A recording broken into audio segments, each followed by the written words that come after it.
Bizda yana jonli ulanish bor. Talaba Expo 2025 kasb ko'rgazma yarmarkasi oliy ta'lim muassasalarining bitiruvchi talabalarini ish bilan ta'minlash, ularning mehnat bozoriga tayyor mutaxassis sifatida olib chiqish hamda startap va innovatsion loyihalarni qo'llab-quvvatlashdan iborat yirik tashabbusdir. Ushbu festival Buxoro viloyatida 10 ming nafarga yaqin bitiruvchi talabalarni qamrab olmoqda. Jarayonlardan hamkasbimiz Shahzod Turdiyev jonli efir orqali xabar berishga tayyor. Marhamat Shahzod.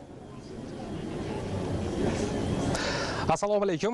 Rahmat studiya. Ayni paytda biz hamisha ko'hna va Navqiron Buxoro shahrining markazi Ark qo'rg'onining aynan yon qismidamiz. Bugun bu yerga ko'plab talaba yoshlar, bitiruvchilar, tashkilotlar, qolaversa mutasaddilar taklif etilgan bo'lib, aynan sabab esa Talaba Expo 2025 kasblar ko'rgazmasi bo'lib o'tmoqda. Bugungi kunga qadar respublikamizning 9 ta hududida bo'lib o'tgan ushbu kasblar ko'rgazmasi Buxoro viloyatida ham juda ham yuqori kayfiyatda kutib olinmoqda desak, hech ham mubolag'a bo'lmaydi. Agarda ma'lumotlarga e'tibor qaratadigan bo'lsak, bugungi kasblar ko'rgazmasida viloyatdagi 100 dan ortiq tashkilotlar, korxonalar o'zlarining 1100 ga yaqin bo'lgan ish o'rinlari, takliflari, talablari bilan talaba yoshlarga, bitiruvchilarga yuzlanmoqda. Bundan maqsad esa albatta yoshlarni bandligini ta'minlash, o'zlariga mos bo'lgan yo'nalishlarda kasb egasi bo'lish va bu bo'lib o'tayotgan jarayonlarni yanada to'liqroq ma'lumot olish uchun biz Buxoro davlat texnika universiteti rektori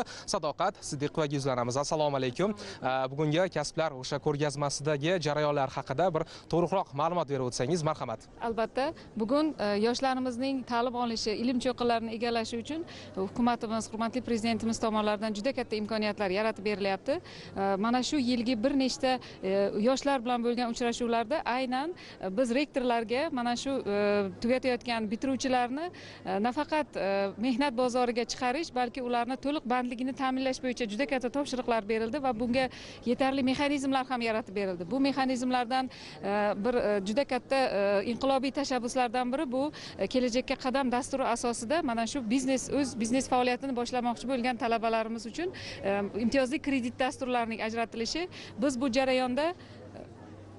bu jarayonda universitetimizda mana shu kelajakka qadam dasturi asosida markazni tashkil etdik va bugungi kunda 2 milliardga yaqin kredit mablag'larini talabalarimiz o'zlashtirishdi. Bugungi tadbirimizning mana bu joyda o'tkazilishida ham bir ramziy ma'no bor. Bu yo'l bizga ma'lumki Ark qo'rg'onidan mana shu Poykalonga yuradigan yo'limizda albatta bu yerda juda katta olim fuzalolar, birinchi, ikkinchi Renesansning poydevorini qurgan olim fuzalolar yurgan yo'l. Bu hurmatli prezidentimizning 3-Renesansni qurish bo'yicha berilgan topshiriqlari asosida yoshlarimizga mana shu 3-Renesansni qurish yo'lida yuribsiz degan bir ramziy bir ma'noni ko'ryapmiz va minnatdormiz. Rahmat. Albatta, hurmatli teletomoshabinlar, ma'lumot o'rnida aytib o'tishimiz joizki, bugungi bo'lib o'tayotgan kasblar ko'rgazmasida viloyatdagi 10 mingga yaqin bo'lgan talaba yoshlar, bitiruvchilar bevosita ishtirok etmoqda. Albatta, bundan maqsad aytilganidek yoshlarni bandligini ta'minlash, ularni o'zlarini yo'nalishlariga mos bo'lgan kasbda faoliyat yurishlarini ta'minlash desak, hech ham mubolag'a bo'lmaydi. Studiya bizda hozircha shular edi. Rahmat.